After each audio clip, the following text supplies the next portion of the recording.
Thank you, Richard. Yeah, so I'll give a quick overview of what we've done, some of what is going on right now, and what's next.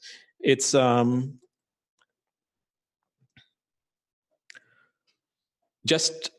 be a very quick review, and basically we'll go on to what's happening.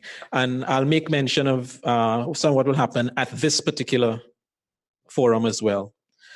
CTU generally works in 5 different areas, and our ICT harmonized policy formulation is one of the key areas. We do it in spectrum management, we do it in internet governance, and other areas as well, where we try to get the Caribbean to work together to pool resources and so on.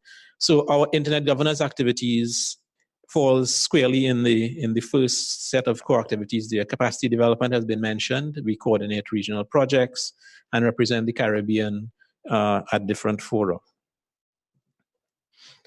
And since 2005, which is when the first CIGF was held, and it was held shortly after the CTU was requested to address internet governance issues for the Caribbean, and that is in the context of the Caribbean nations attending the second and final session of the World Summit on the Information Society in Tunis in, I think that was November 2005.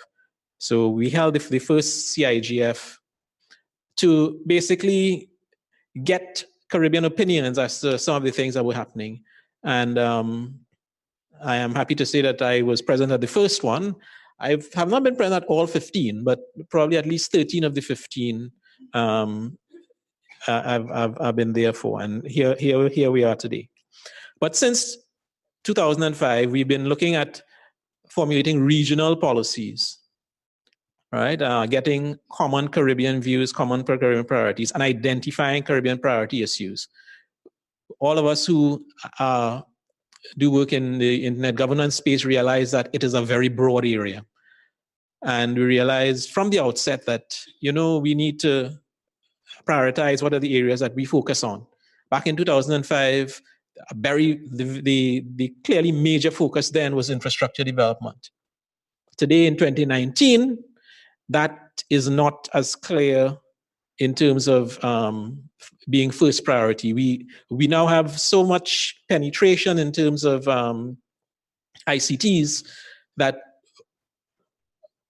there is great impact from all the applications and services that are on the net and in our connected world at present.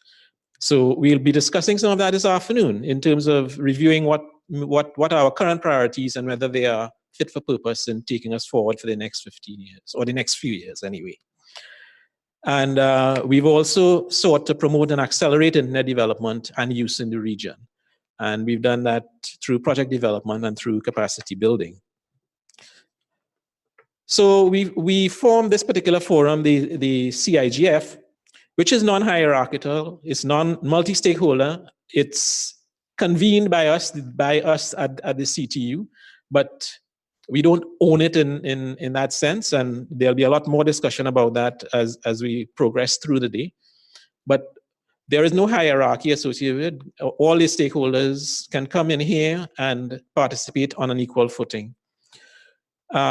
We focused on harmonizing internet governance policy, as I mentioned, and identifying priority matters.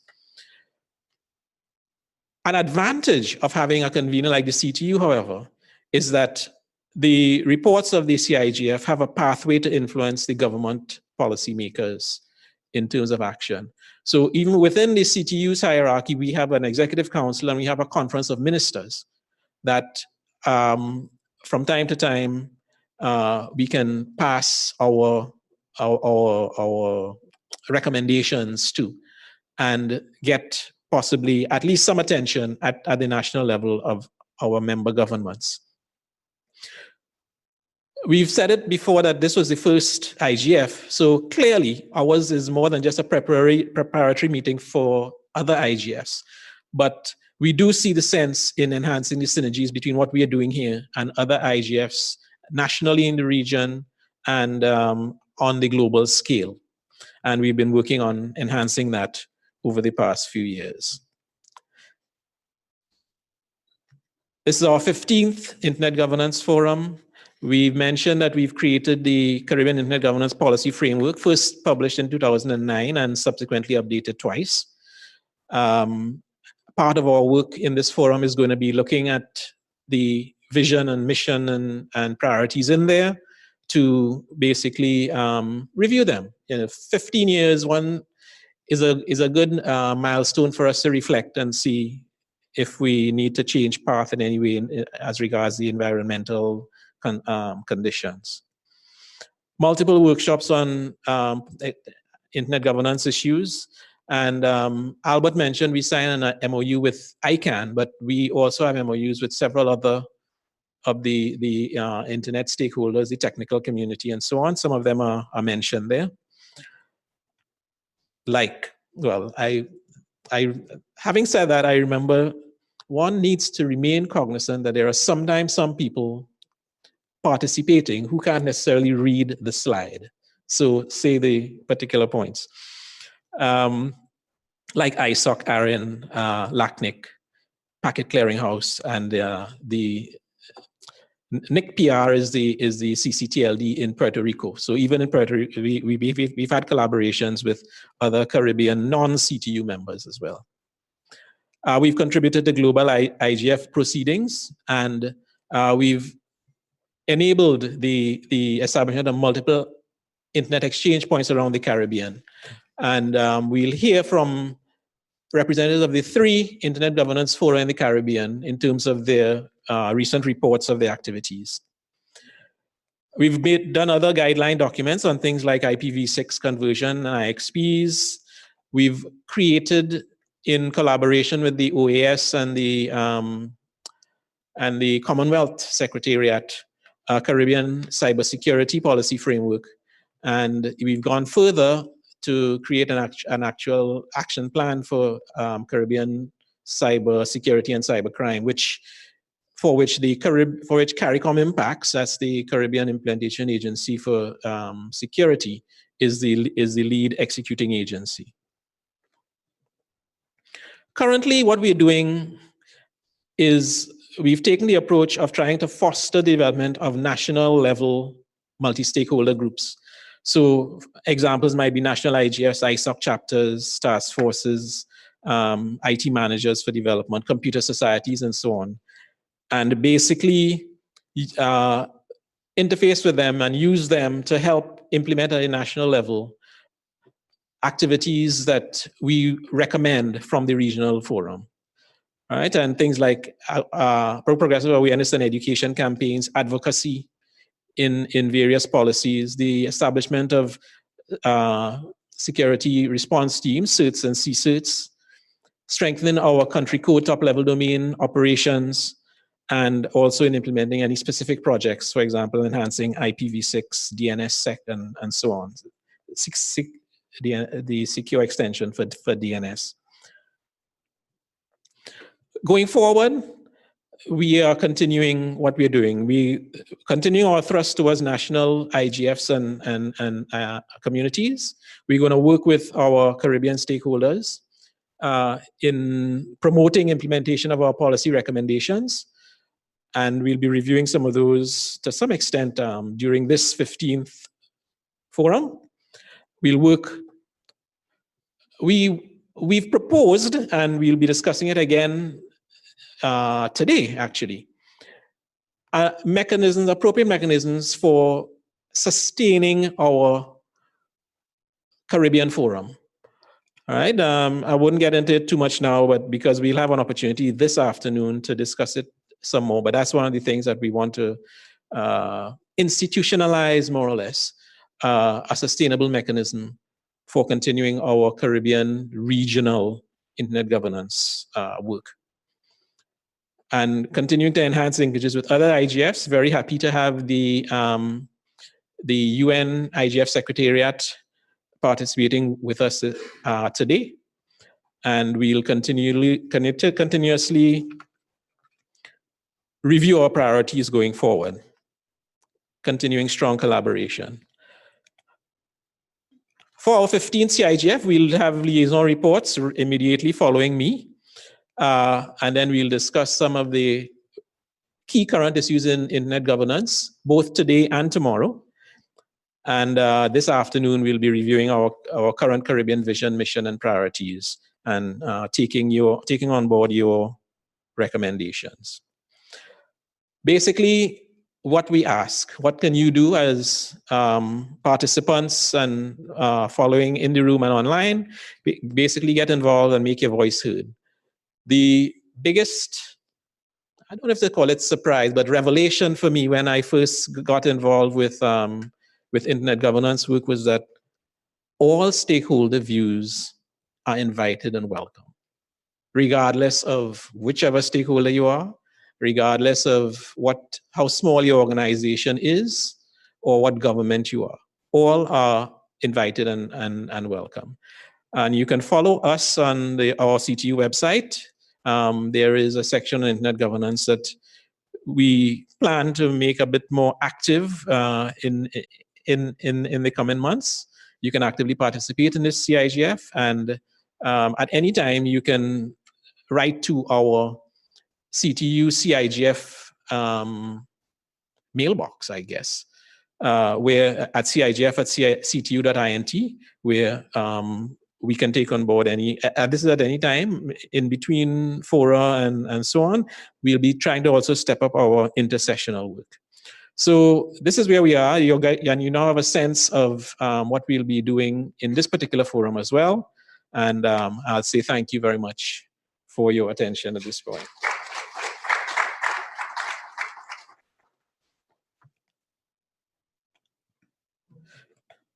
All right, so we're now at the point where we're going to take some updates from our various regional, national IGFs. And the first one I have on the list here is Mr. Anand Teelucksingh from the Trinidad and Tobago IGF. So we'll invite Dev to come forward. I know he was the TTMAG chair last year.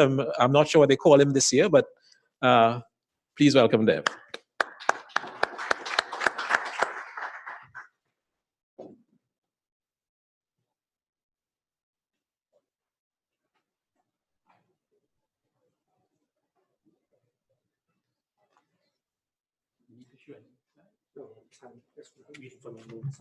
All right. So, just put it on. Okay, hopefully it won't break anything. Thanks, Nigel, and a very good morning to everyone. It's great to be here at the 15th Caribbean IGF. It's a wonderful milestone. So just to introduce myself, my name is Anand Teelucksingh. I'm from the Trinidad and Tobago Computer Society, and the Trinidad and Tobago Computer Society is a member of the Trinidad and Tobago Multi-Stakeholder Advisory Group. And the Multi-Stakeholder Advisory Group, just to give some background behind that organization, is that it's the purpose of it is to be an independent entity for the promotion and development of best practice policy standards for the .tt country level, top level domain, and the local internet ecosystem in the interest of the internet community. And we have several objectives here: to serve the needs of any community of interest and the local internet community in the context of internet evolution, in particular education, internet standards, public policies, and so forth. We also want to promote activities consistent with .tt's role and purposes in Trinidad and Tobago, and to generally encourage the above objectives through projects and initiatives to increase awareness and local participation, and to represent the local internet community at conferences and meetings. So the MAG is as a multi-stakeholder advisory group. It has various stakeholder groups and we have academia, civil society, commercial / business, government, technical community / ICT, civil society, and the .tt CCTLD holder. And one of our big projects that we have been doing is the Internet Governance Trinidad and Tobago Internet Governance Forum. And we have had now 3 Internet Governance Forums. And we had this year, we had the 2019 Internet Governance Forum at on January 25th, 2019, at the Trinidad and Tobago Chamber of Industry and Commerce. And the process, just to give an idea about how the process worked, was that the MAG started asking, well, its members in the MAG, as well as a public call for topics of interest as to what you want to see discussed at the Trinidad and Tobago IGF. And we received several comments online, and we then finalized an agenda and then worked to make the TTIGF happen. So the TTIGF had three panel sessions, one on Caribbean data protection regulations, and we had panelists from the Caribbean Institute of Cybersecurity, from Microsoft Trinidad and Tobago, a person from the Ministry of the Attorney General and Legal Affairs, as well as an attorney at law from Lex Caribbean. We then had a second panel session on the cultural factors in the Caribbean affecting trust and privacy for digital security, and that we had persons from Ernst & Young, from the CARICOM Impacts, which is the Caribbean Community Implementation Agency for Crime and Security, I think, and a person from Republic Bank, Trinidad and Tobago. And our third session was in using technology to increase trust in public institutions. And we had some persons from the Judiciary of Trinidad and Tobago, from IGov TT, and from a person from the EquiGov Institute. And then we also had an open forum where anybody could ask questions not fitting or wanting to ask furthermore feedback from those three panel sessions. Many of the persons that attended, including the CTO Nigel, was there, and a few of the faces in the room were also there. And it was, also through the kind support of those various organizations. I see ISOC, ICANN, and LACNIC, that really helped to make that event happen. In terms of the numbers, we had about 85 persons in the Chamber of Commerce room, and about 200, well, the live stream of the event on that day, we got about 300 views, so which is quite good. And we had some interventions coming in from remote participation as well as on the floor.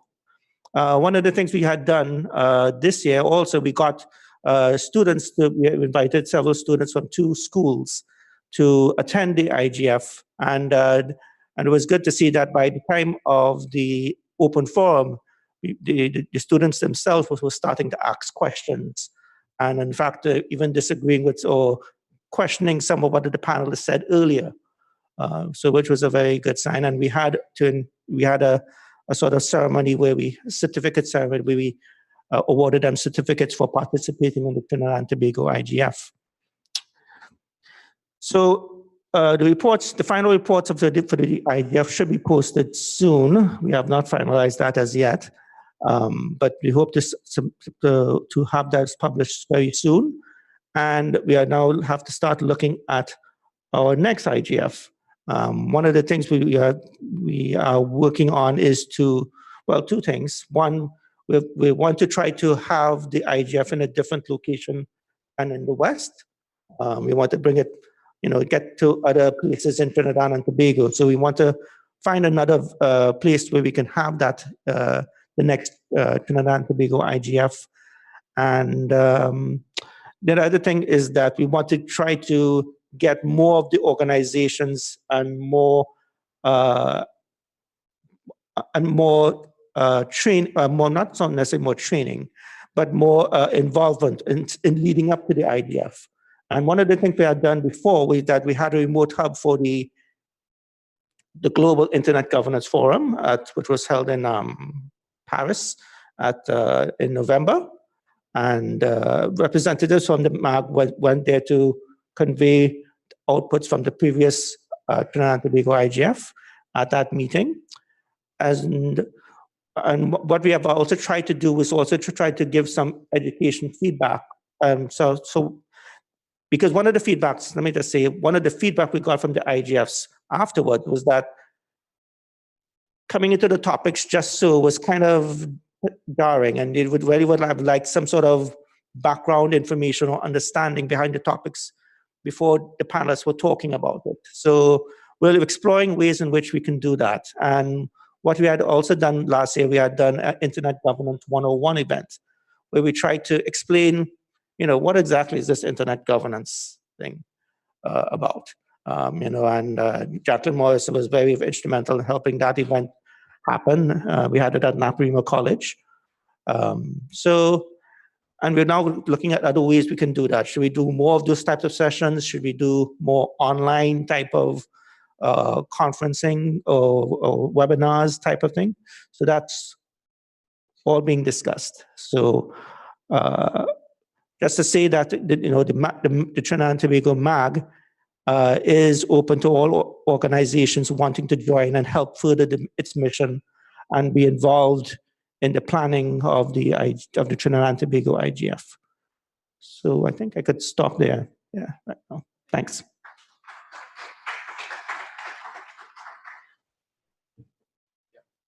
Thanks.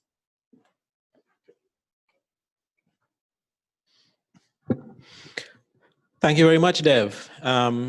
So that first example of national level Internet Governance Fora in the Caribbean, and we'll hear a couple more. The next one we'll hear from is actually in St. Vincent and the Grenadines, and our participant is online, Miss Roxanne John, who chairs their Internet Society chapter there in St. Vincent. Roxanne, can you hear us? Yes, I can. Can you hear me clearly? Yes, very well. Very well. Please go ahead. Okay, great.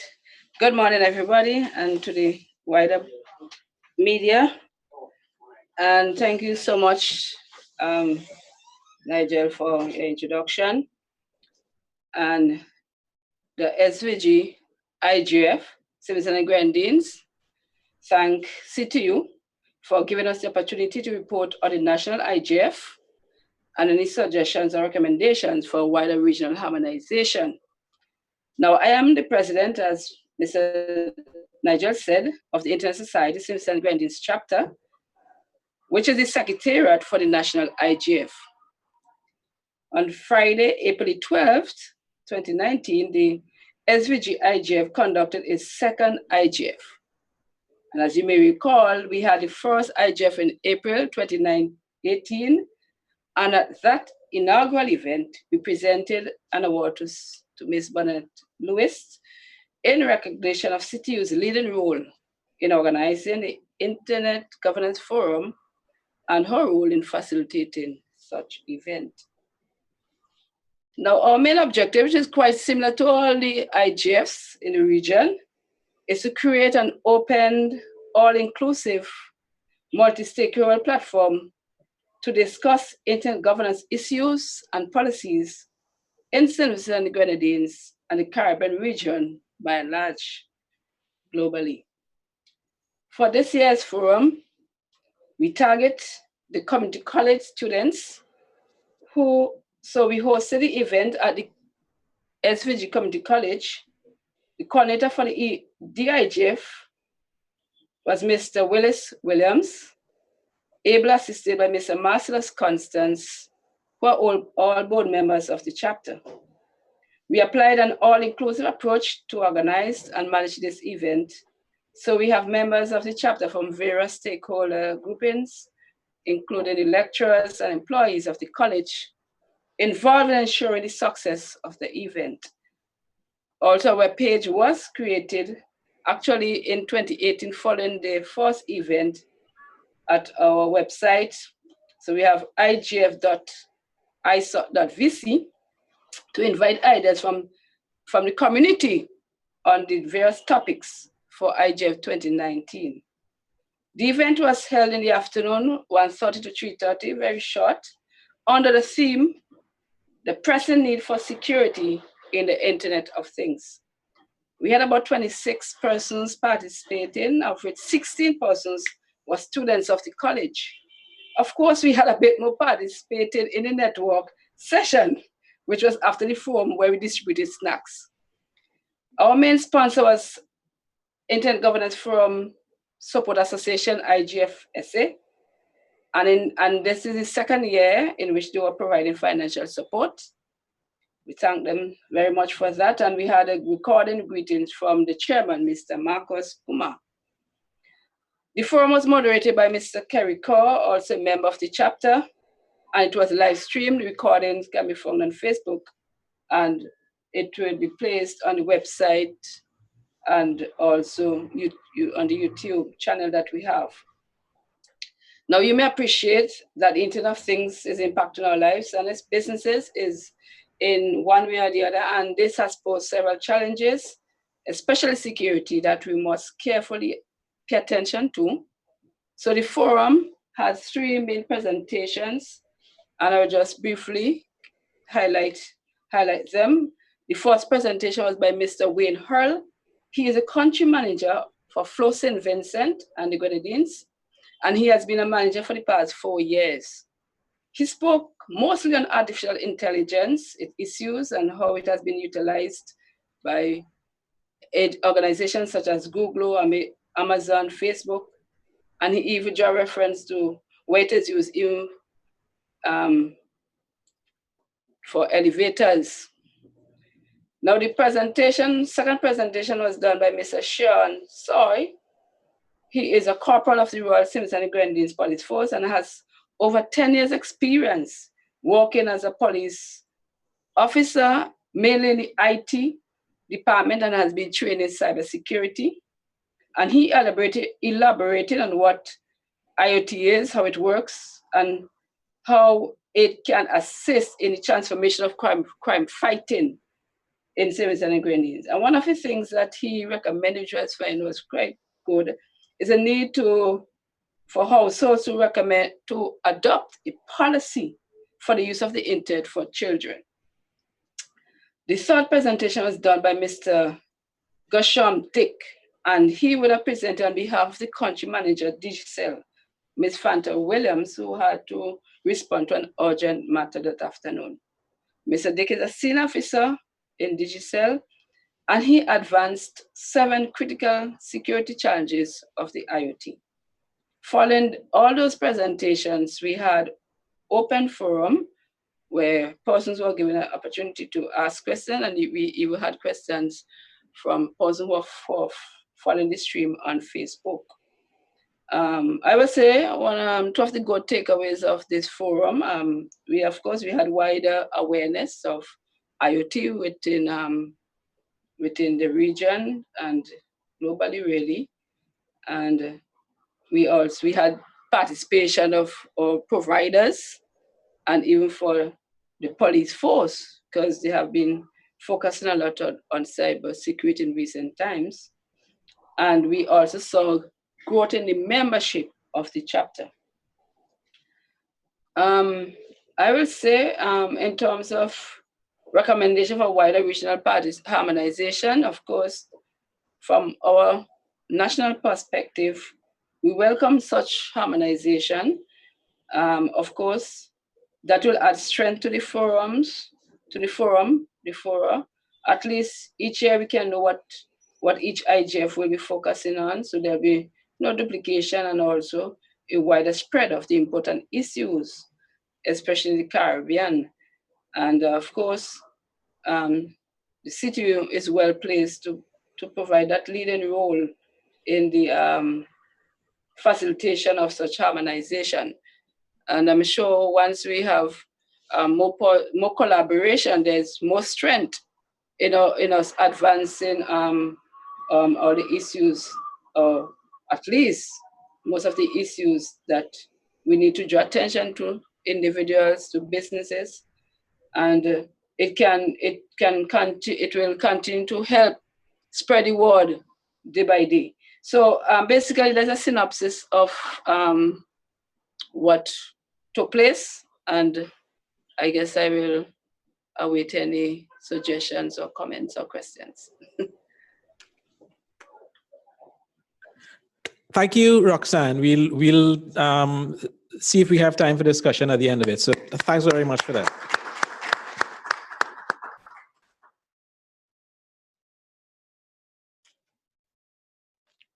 Yes, Rodney is quick to come forward.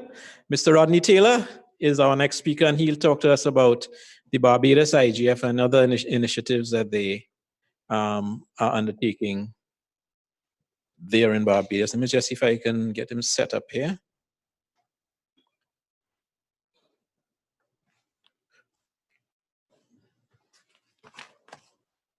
Yes. Good morning, everyone. I will zip through this presentation in the interest of getting us back on schedule.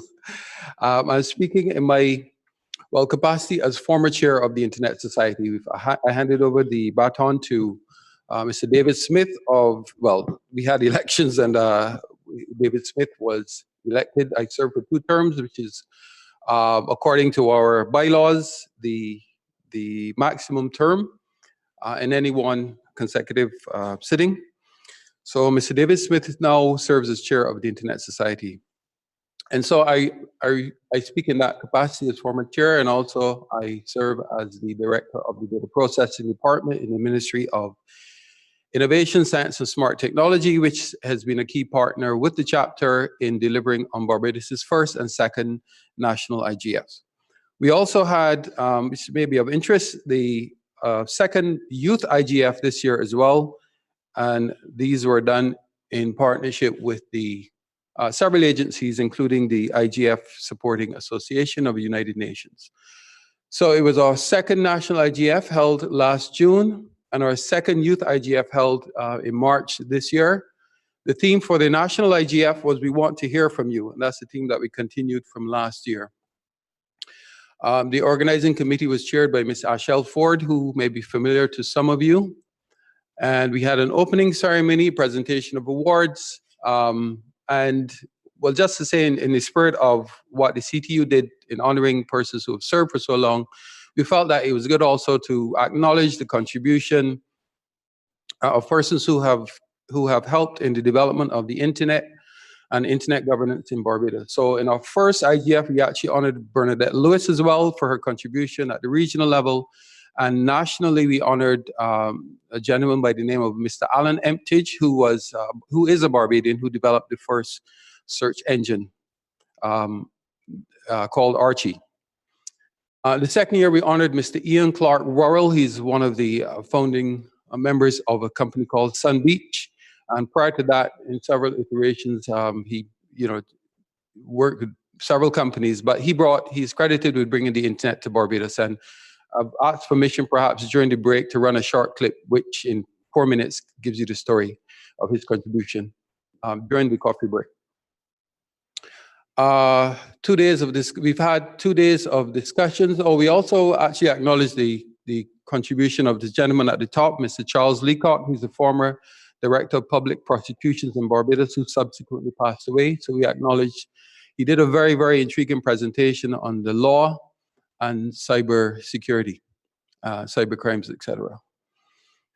We had 2 days of discussions surrounding child online protection, social media. We actually had the participation of Facebook rep at the time, cyber security, disaster recovery. We had contributions from, I think it was Sim Martin, who was the person who shared their experience in terms of the recovery from the aftermath of the hurricane last year.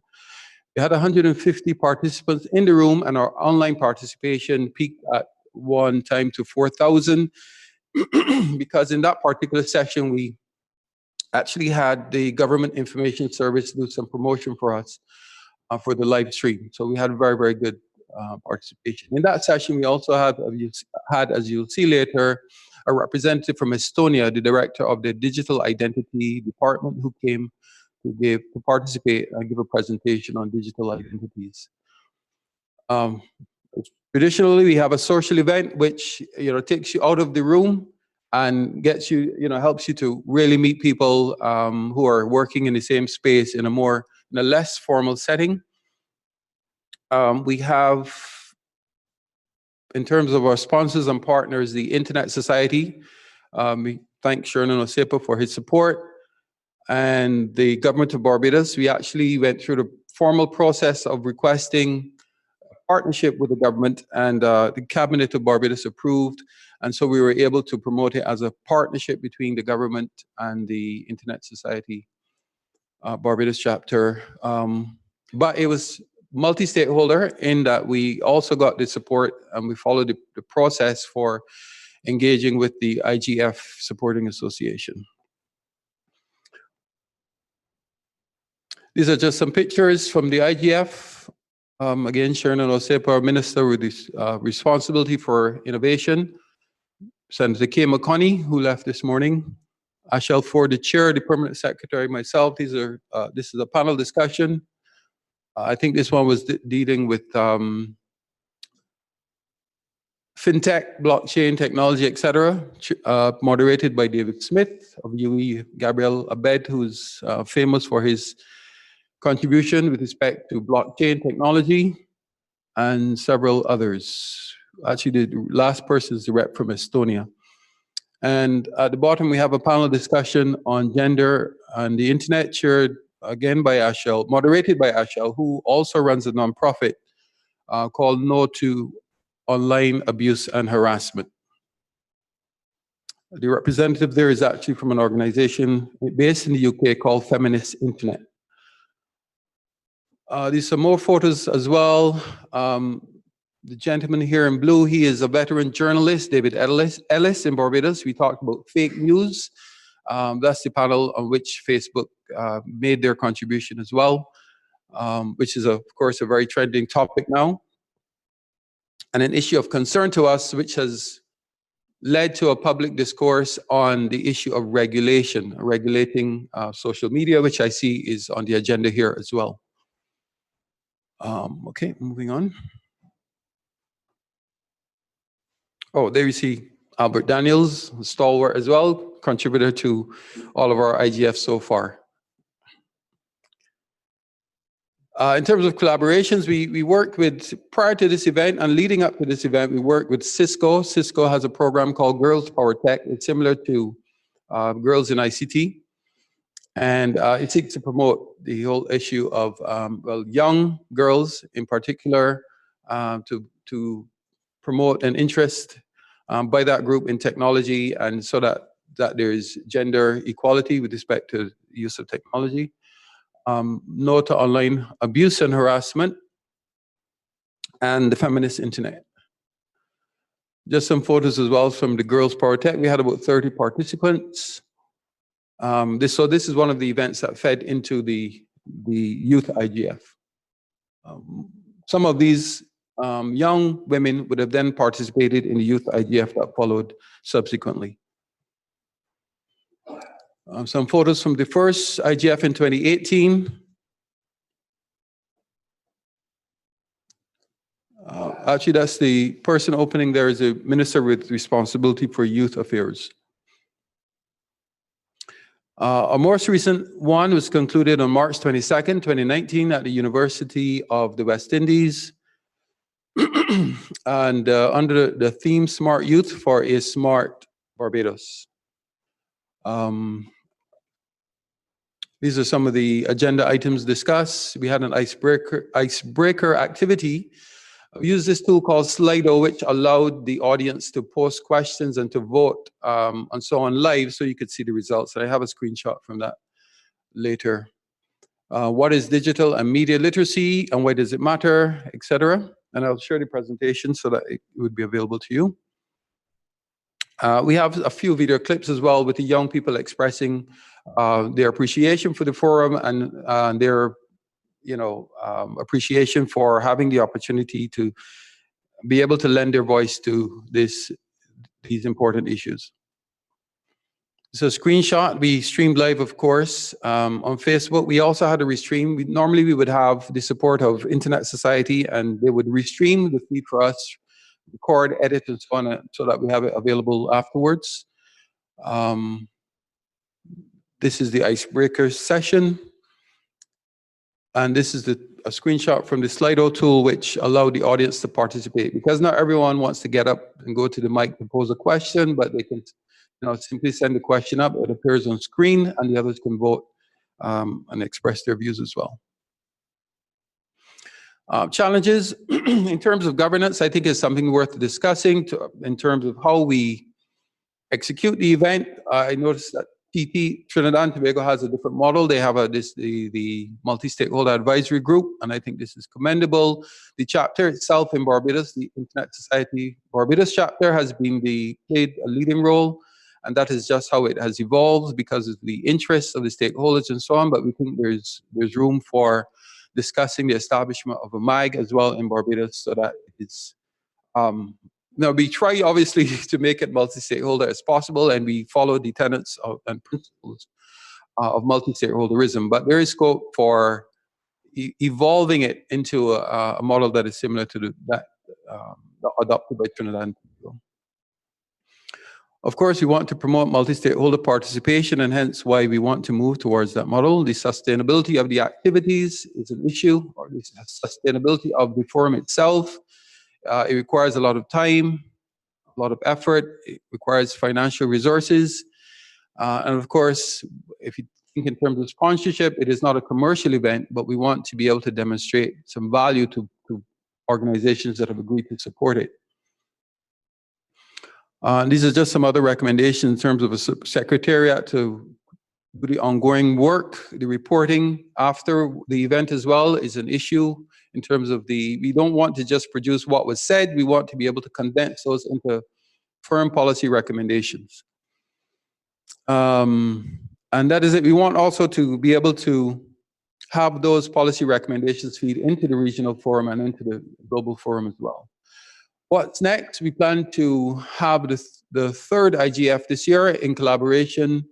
We want to have a week of activities which will culminate in the national IGF, and we are in discussions with the CTU in terms of a possible collaboration on the Smart Barbados Week, in which we would have host the third national IGF, and that is it.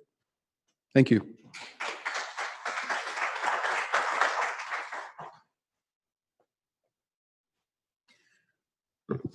So there's clearly some life in IGF processes at the national level in the Caribbean, which is wonderful to see. And we're going to go now to the slightly wider region, the LAC region, Latin American Caribbean. And I'll invite Mr. Kevon Swift to come forward to take us through this particular session. You're going to use these slides? Okay. Bring them up. So you're going to do a two-computer kind of thing. Should come up. Yeah. Thank you very much, Nigel. Good morning, everyone. Good morning. Great. As I was coming into the room, Lauren reminded me that when they announced the 15th Caribbean IGF, the first name that appeared on the registration list was Kevon Swift. So I just told her I tried to live up to my name. But very glad to be here, very glad to be part of this process. And thanks to the yeoman service that Nigel, the CTU, has been doing in this, one of the oldest regional internet governance processes in the world. Today, I'm going to focus on two things. On the first hand, I'm going to talk about the evolution of NRIs across the region, which was something that we discussed at length last year in the LAC IGF. And I'm also going to have a brief overview of some of the issues that we discussed in last year's meeting. LAC IGF 11, we had it last year on between the 31st of July to the 2nd of August in Buenos Aires, Argentina. It was the 11th such meeting. And why LACNIC? Ernesto mentioned earlier that we are one of the founding partners of LAC IGF, two others being NIGFs, which is a research center in Brazil, and the international NGO, the Association for Progressive Communications. And to date, we continue to serve as the Secretariat to the LAC IGF process. In addition to that, we have a vote as one of the stakeholder groups. We are one of the members of the technical community, within the steering committee of the LAC-IGF. So that's why we are here this morning giving this update. So going on to the point I made earlier about structures and evolution of NRIs across the region. In the lead up to LAC-IGF 11, we felt it's important to highlight some of the initiatives that have been going, analyzing what all of these IGF spaces have been doing. LACNIC, we collaborated with Internet Society and LAC-TLD to come up with a pre-LAC-IGF seminar webinar that we conducted twice, once in Spanish and once in English. And during this webinar, we put focus on two main initiatives here, one being MICLAC, which is a mapping of national internet governance initiatives across Latin America and the Caribbean. And that initiative is being spearheaded by Dr. Carolina Aguirre of the University of San Andres in Buenos Aires. Some of you may be familiar with Carolina in a former capacity as the general manager of LAC-TLD. And we also gave a highlight of the work, the 2017 report that was done by the Global Information Society Watch. And that work, or that report, was done by Valerian Betancourt of APC, the Association for Progressive Communications. And some of the key findings that we had during that webinar, we spoke about 3 IGF configurations or compositions of the internet governance multi-stakeholder models. Earlier, we used to speak about the simplified RFC model that was very prominent among engineers to gain consensus on a very narrow focus. These were the days when we spoke about internet governance purely from the perspective of technical coordination. But as the internet grew commercially from 1996 onwards, we see that there is a second configuration there, which is a US-led model in terms of ICANN and its development of the ICANN board, community, and org. And of course, that also signaled greater complexity in terms of what we consider to be internet governance. There are a lot of issues that arose that were pertinent to what we will call the content and applications level of the internet. A lot of sociological, economic, legal, cultural, etc. Now, since the Net Mundial event, we have identified a third type of IG model composition, which is a mixed regime, where you're seeing the intersection of multi-stakeholder spaces along with multilateral policy venues. So for instance, there is discussion about IGF at traditional forums such as the WTO, when they're talking about e-commerce chapters, etc. So there's a mixed feeling right now, and that would be also linked to the second point here, waves of institutional NRI development across the region. We have the period from WSIS up until Net Mundial, where we have seen a certain level of national initiatives growing, which were most of the times important just to be able to track global trends. But in particular, from 2014 onwards, internet governance has become a greater focus on international policy agenda, and we consider a second wave of initiatives. Most of the initiatives across Latin America and the Caribbean have started from 2014 onwards. Before that, we have probably had Brazil, which is now about to celebrate its 8th national IGF. So the rationale behind these NRIs, we discussed that some of the key motivations behind them. One, this information would have come from the national initiatives that Dr. Carolina and others would have interviewed. One of the key rationales was to become a focal point for IG discussions within the country, so that's locally. Another would have been to develop the multi-stakeholder practices in the experience of internet governance. And thirdly, to promote a national space to follow the international global trends in internet governance. And then there's an other category. Why we felt this important to highlight, for the most part, when starting a national IGF, it is important to do sensitization and the like.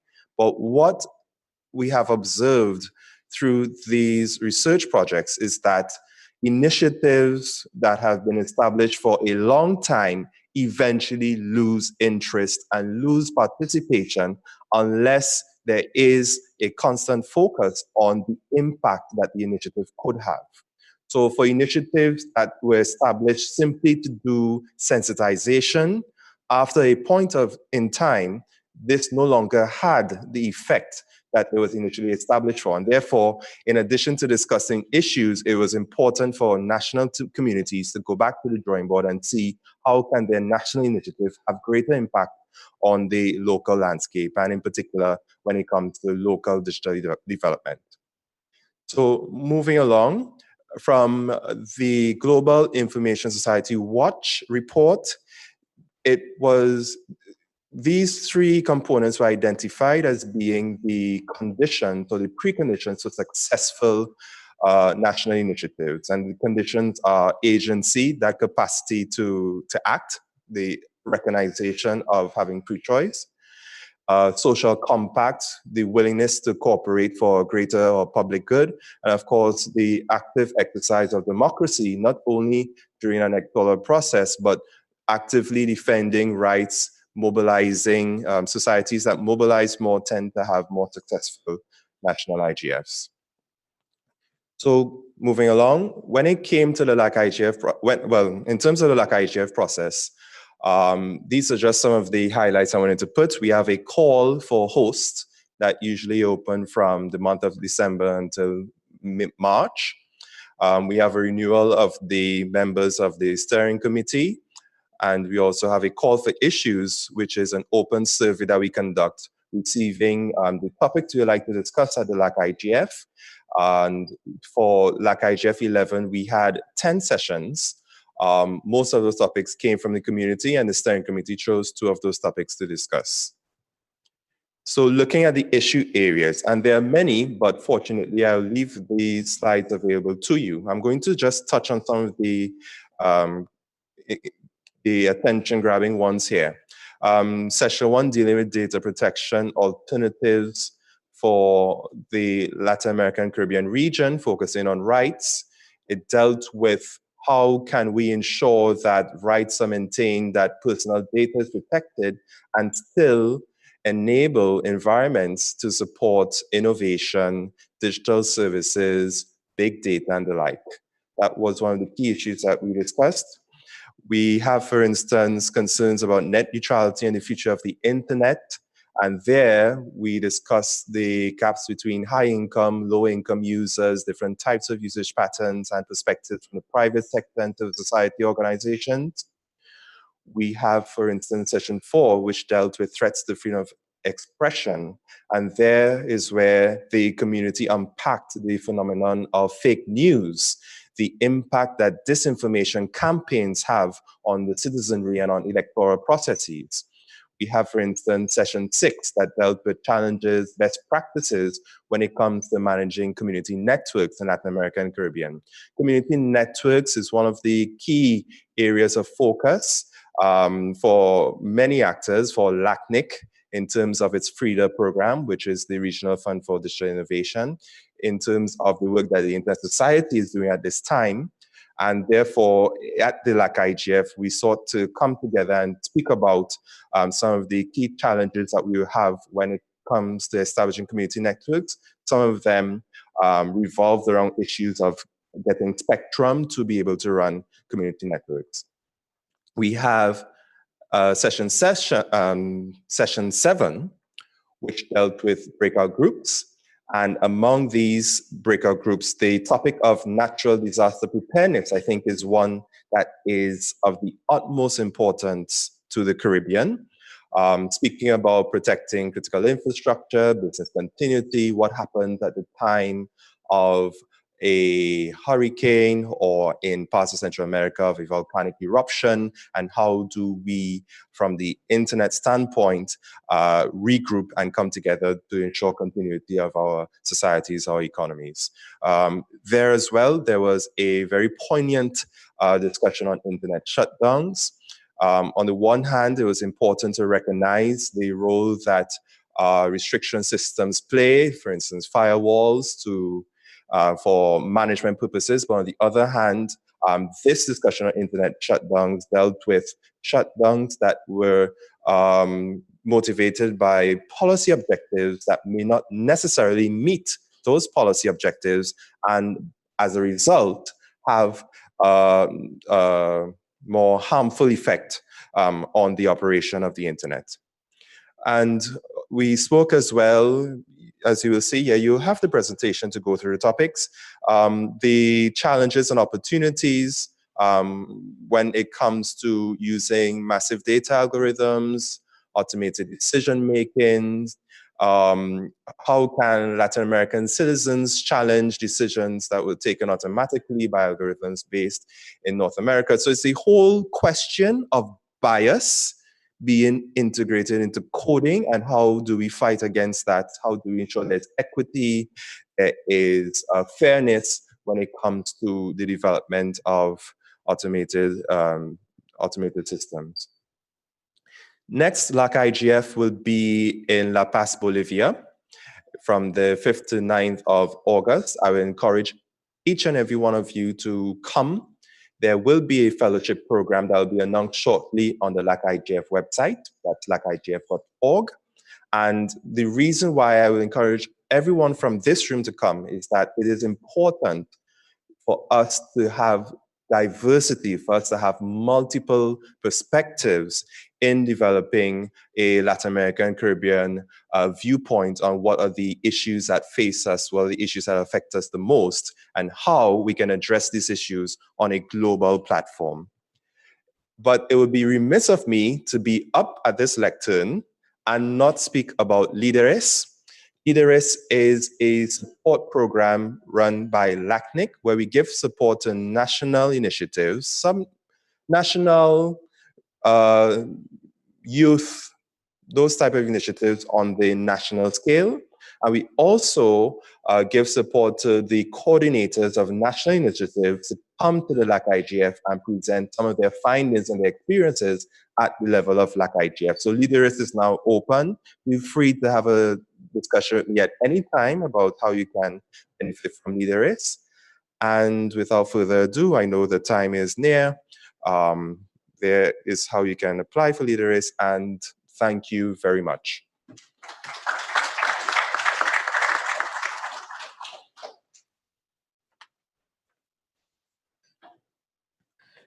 Thank you very much, Kevon. I'll move right along and into our final update, and it comes from the UN IGF Secretariat. I'll introduce again Ms. Anja Gengo to give us the update. Anja, you still there?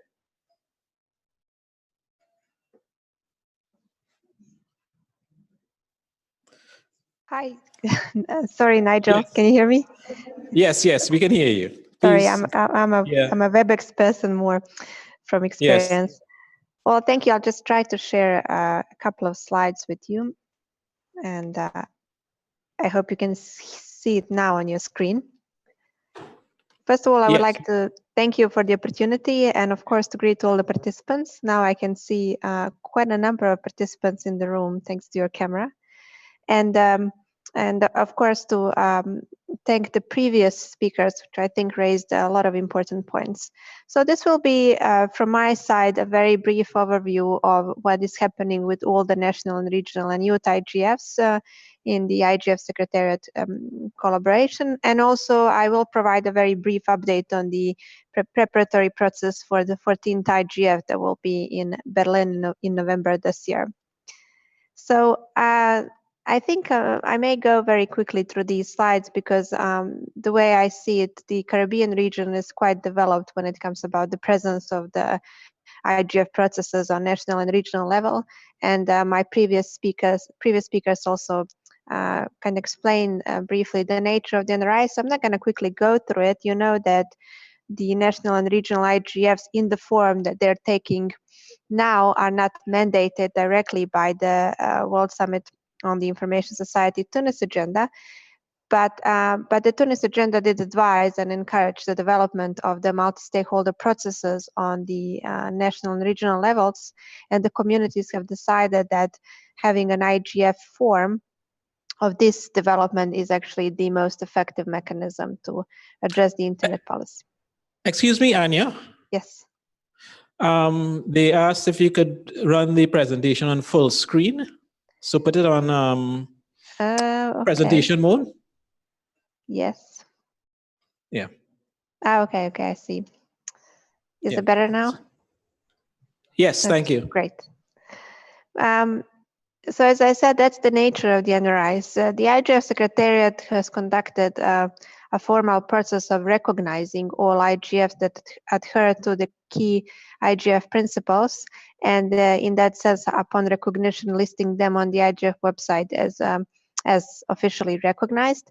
I will just very briefly say that those key principles that we are looking once we receive the request from the communities to be recognized is that, first of all, the process is bottom-up, that it's open and transparent, inclusive and non-commercial, and of course that the process is multi-stakeholder. This doesn't mean only that you have the multi-stakeholder structure in the formation of the initiative, but also in any kind of action that you take related to the initiative, such for example is the organization of sessions and so on. That's where it's very important to be multi-stakeholder. We're very proud on the document that's called the NRIs Toolkit that was produced thanks to the NRIs, I believe in 2016. And that document is still the only document that was translated to 6 UN languages, thanks again to the various communities from the national and regional IGFs that did that important work voluntarily. The youth engagement is also something that's very important for the IGF. I understand also that it's very important for the Caribbean IGF process, which we're very pleased to hear.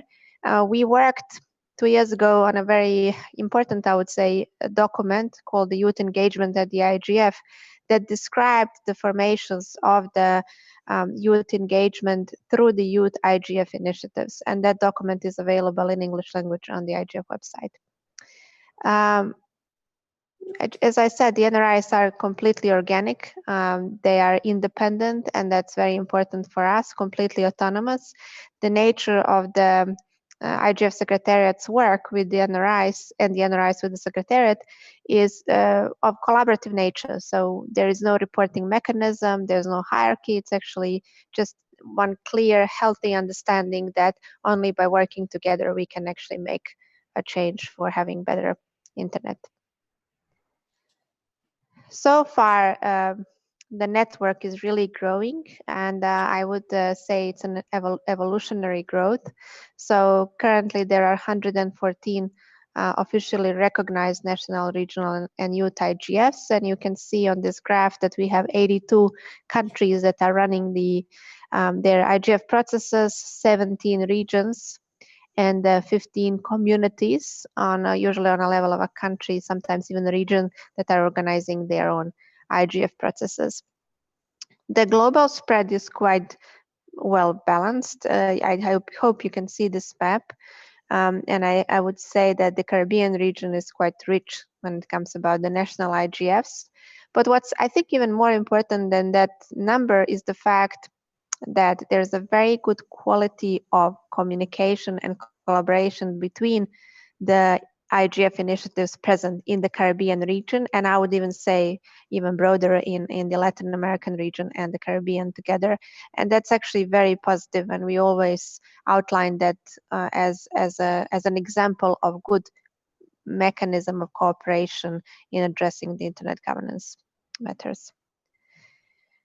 So what are we expecting from the NRI's work for 2019? Traditionally, as you know, since the last 3 years, 3 IGFs, the IGFs were working together toward organizing a joint main session.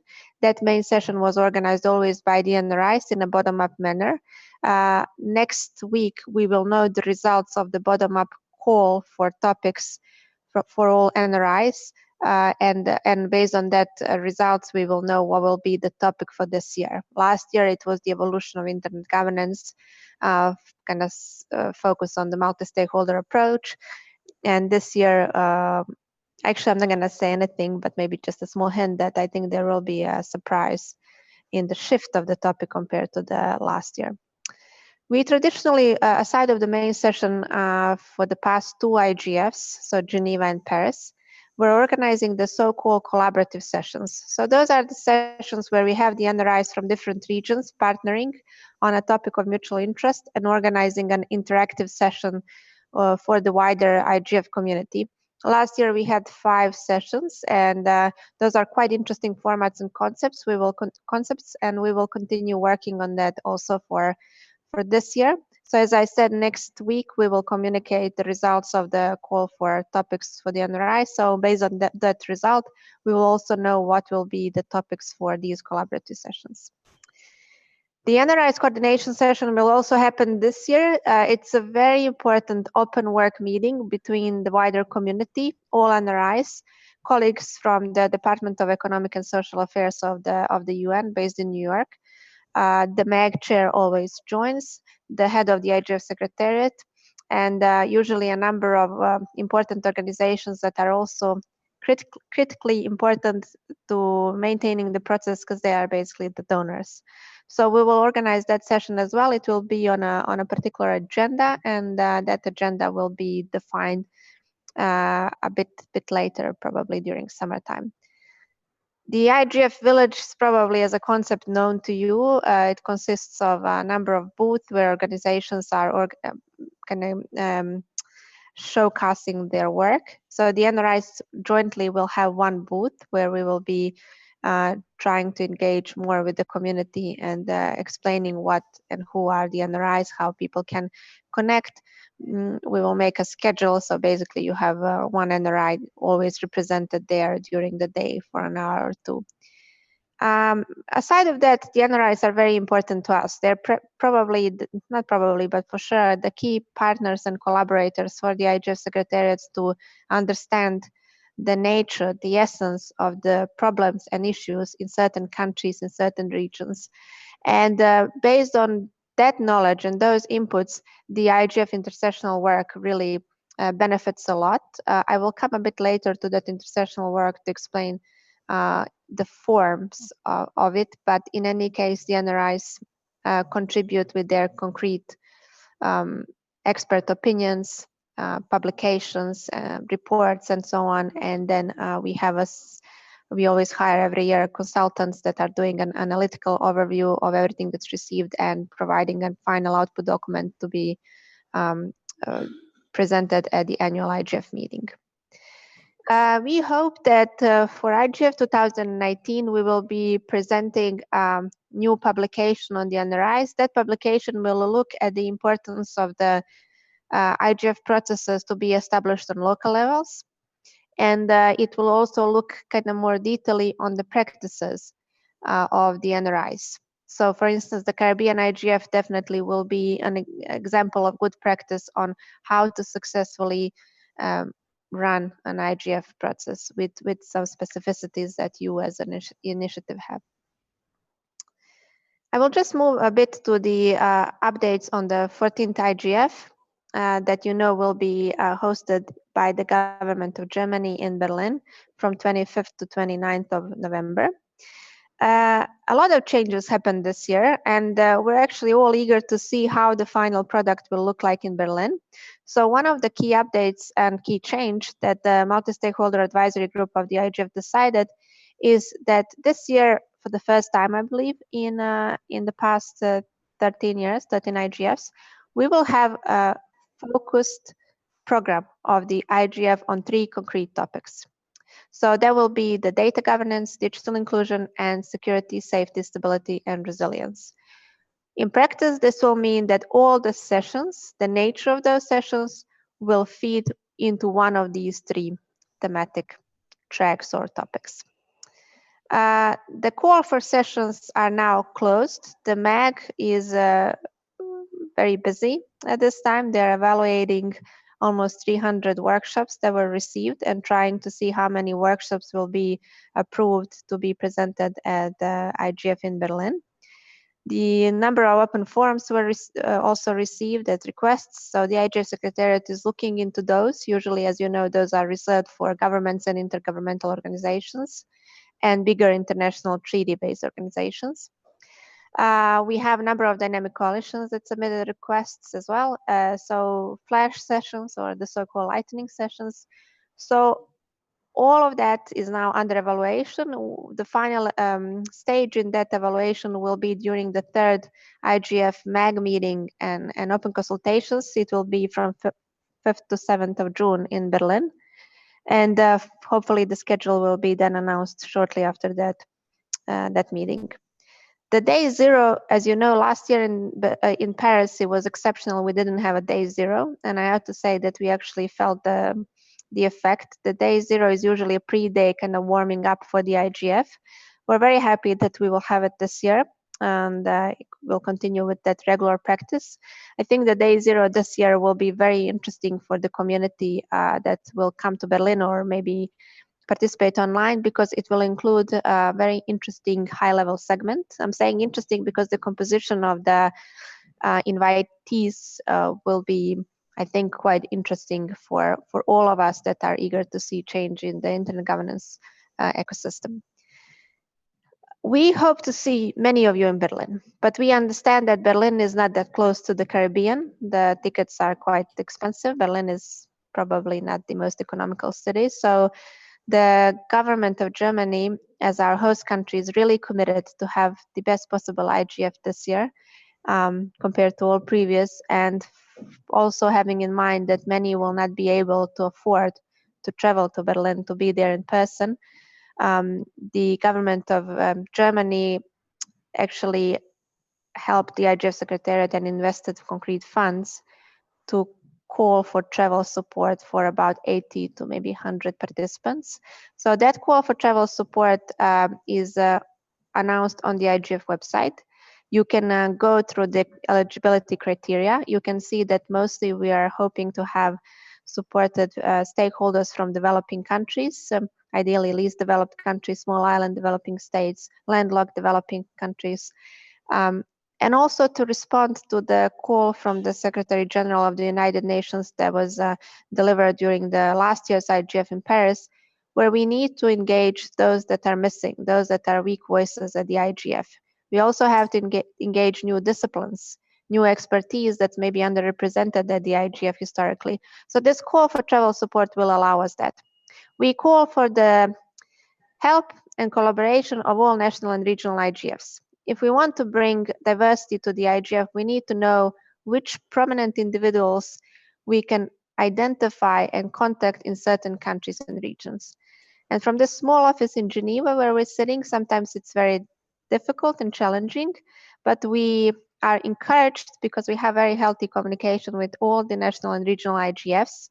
And in that sense, I hope the Caribbean IGF will help us to identify stakeholders from the Caribbean region that could be supported to, through this call for travel support, come to the IGF, enrich the IGF meeting, but also when they go back home, impact the community in Caribbean from the gained experience and knowledge. So that's the goal, and I will be speaking more detailedly with Nigel as the coordinator and focal point for the Caribbean IGF for the IGF Secretariat about details and procedures on that. But I'm kindly inviting you all to visit the IGF website and apply for the travel support if you're in need and if you think you're eligible. Finally, I did mention during the opening ceremony that the renewal process for the next year's multi-stakeholder advisory group is open. We are receiving the nominations until 30th of June 2019. As you know, the MAG advises the Secretary General on the program of the and schedule of the IGF annual meeting. So this MAG that will be renewed by 1/3 of its membership will be advising for the next IGF cycle that we will be announcing during the Berlin IGF. So you are more than welcome and really invited and encouraged to apply for this MAG call. We actually had a number of excellent MAG members coming from the Caribbean region, so we know there's really an excellent potential and excellent expertise in the region. So we're looking forward to receive your nominations, and And I'm sure the Secretary General will make the best final decision on appointing the new members. I said I'm going to come back to the IGF intersessional work. We would like to invite all of you present here on site and online to help the IGF become even more relevant and even more better. So you can do that in various ways, but one of the most effective ways is if you could contribute to the intersessional work. We have 17 dynamic coalitions that are working throughout the year on their focus topics. One that I would like to maybe outline here is the DC on small island developing states in the internet economy, just because it involves a lot of colleagues that we know and work closely with from the Caribbean region that are living in small island developing states. Aside of that, we do have 4 very interesting, quite demanding in terms of the substance, best practice forums. Those are focused on gender and access, cybersecurity, Internet of Things, big data, and artificial intelligence, and also on the local content. So these best practice forums have regular bi-monthly virtual meetings. They call for contributions. Contribution can be an expert opinion from your side. It can be a report from your side, any kind of publication that you think it could help. The only thing if you would like to contribute is you should do is subscribe to the mailing list or contact the IGF Secretariat, and we will guide you on how to contribute to these. I think I usually attend those calls, and I think the calls for the BPFs are quite interesting, quite, as I said, demanding, and we're very much dependent on your expertise and willingness to help. With this, I will just conclude this presentation with, of course, calling you to book your calendars for last week of November 25 to 29 and come to Berlin. Join us for the 14th annual IGF meeting. Apply for travel support. In case you will face financial challenges, then please do participate online. We're trying and investing a lot of resources to have our online participants treated as on-site participants. But I do understand for Caribbean region, maybe the time zone is not really helpful in that case, but I'm sure we'll try to find a way. What you can expect, what I mentioned previously, is really the best possible IGF so far, only because the IGF host country this year is really investing a lot of funds, a lot of human resources in having this meeting a success. So for now, what we know is we can expect more than 2,000 participants from more than, on average, 150 different countries. As for the sessions, we can expect more than 170 sessions. Of course, the meeting is, as you know, always and will be multi-stakeholder. So you can expect to have a lot of representatives from government, civil society, technical communities, private sector, stakeholders from around the world coming together, sitting around one table and discussing the priority topics. I hope that wasn't speaking too quickly, first of all, but please, if you have any questions, you can ask me now. I will, of course, be online here. And also you can write to us. This is the email address that you can see, igf@un.org. Please do contact us for any concern that you have, and let us know if you have any suggestions for making the IGF even better. Nigel, thank you very much. Thank you. Thank you very much, Anja. That was very comprehensive, and I think your encouragement for Caribbean participation or nominations for the MAG won't fall on deaf ears. And also, it's good that you put there some of the opportunities we have for participating in the intersectional work, like the dynamic coalitions and so on. Our time is against us. I think we probably have to get back to you with any specific questions, but I'll say thanks for your participation this morning. You are quite welcome to continue on. And you know, as your schedule might allow. I know you're what, 6 hours or so ahead of us. So as your schedule allows, we wouldn't we'll be happy to have you and make any interventions as well, either via live stream or otherwise. Okay, so we've had a long opening session. And we've reached the point where we can take a break before we get into the next section, which would be a panel, which would be a panel dealing with social media. So we've kind of earned a break, I think, but not quite. Because for you to earn your break, we would like to take our CIGF, 15 CIGF attendees photo, which we would compose on the stairs heading down to the lobby there. So I'll ask you to head outside, and we'll take up our position on the stairs and take the photo, and then you will have earned your break. It is now 10 minutes before 11 o'clock. Our break is supposed to be 30 minutes, but I'll ask if we could try to, since the break is in the room, at least the break items are in the room, I'll ask if we could aim to resume at 11:15, please. Okay, 11:15. Thank you. So, picture time.